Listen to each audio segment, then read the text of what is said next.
The scene was one of unrestrained turmoil as Dame Sucre, England's most senior judge, found herself at the heart of a growing public outrage.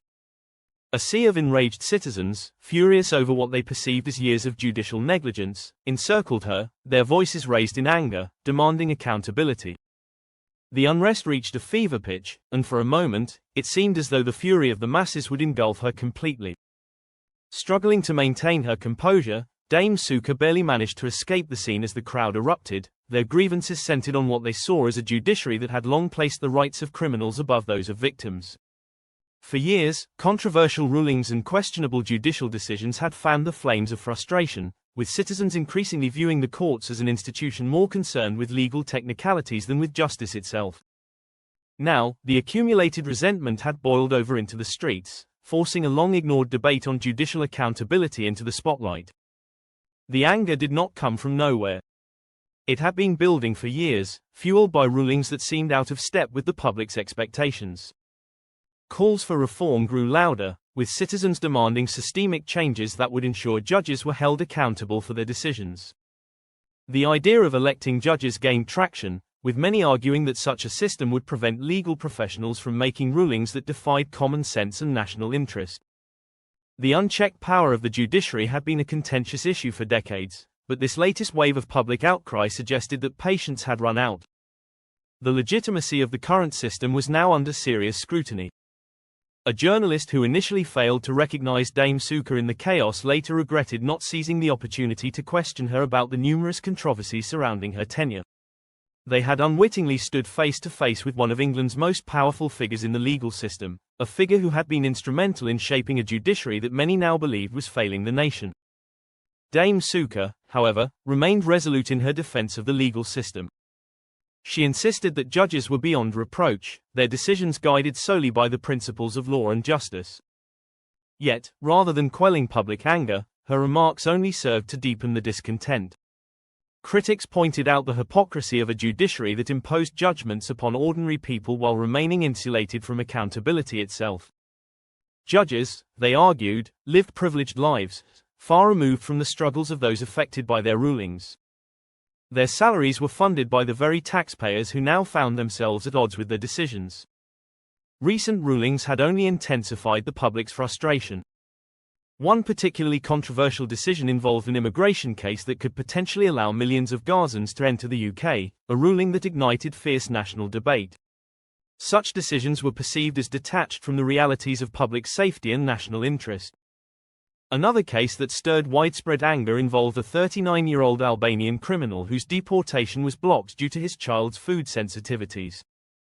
A similar ruling allowed a Jamaican national, convicted of serious drug offences, to remain in the UK because of his familial connections.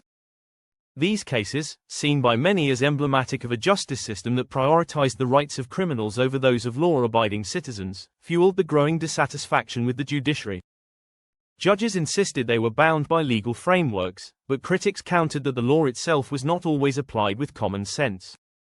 Moreover, the appeals process frequently led to outcomes that defied logic, allowing individuals with serious criminal records to remain in the country despite clear risks.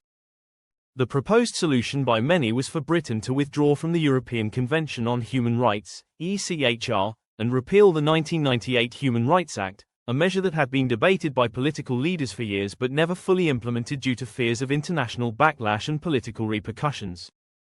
Calls for reform were met with resistance, particularly from figures like Sir Keir Starmer, a human rights lawyer turned politician. His past legal work had once defended the very system he now found himself overseeing, leading critics to question whether his loyalties lay with the public or the judicial elite. The debate over reform had now reached a crossroads, with many insisting that Britain's judges needed to be accountable to ordinary citizens rather than an exclusive, self-sustaining legal hierarchy. Unlike in the United States, where judges often face elections and are held directly accountable to voters and elected officials, Britain's judiciary was widely seen as disconnected from the public it was meant to serve. Critics argued that the system had become dominated by an ideological class that valued legal formalities over real-world consequences, prioritizing progressive legal interpretations over national security and public interest. As Dame Sucre fled from the enraged crowd, the question lingered: how much longer could Britain tolerate a legal system so removed from the concerns of its people? The growing crisis forced both the public and political leaders to confront an uncomfortable reality. Change was no longer an option but a necessity. While some clung to the belief that minor adjustments could restore faith in the system, others demanded sweeping overhauls. Meanwhile, Dame Sucre remained unwavering in her defense of the judiciary. She stood by a particularly contentious ruling involving a Palestinian family who had sought refuge in the UK under a scheme originally designed for Ukrainian refugees. The court's decision to allow him to stay, citing humanitarian concerns, sparked intense debate. Critics saw it as yet another example of judicial overreach, while supporters argued it was a necessary act of compassion. The ruling, however, further exposed the deep divisions within the country regarding immigration policies and judicial intervention in political matters. The government responded with firm opposition to such judicial interventions, insisting that immigration decisions should be made by elected representatives rather than unelected judges. The Home Office vowed to review legal processes to prevent similar rulings in the future, signaling a possible shift towards stricter immigration controls. Yet, as the debate raged on, the core question remained unanswered: could the current judicial system be reformed from within, or was the growing public discontent an indication that only drastic changes could restore faith in the system? As protests continued and political leaders grappled with the issue, it became increasingly clear that Britain was at a crossroads. The judicial system, long considered an untouchable pillar of democracy, now faced its greatest challenge yet: reconciling the rule of law with the expectations of the very people it was meant to serve.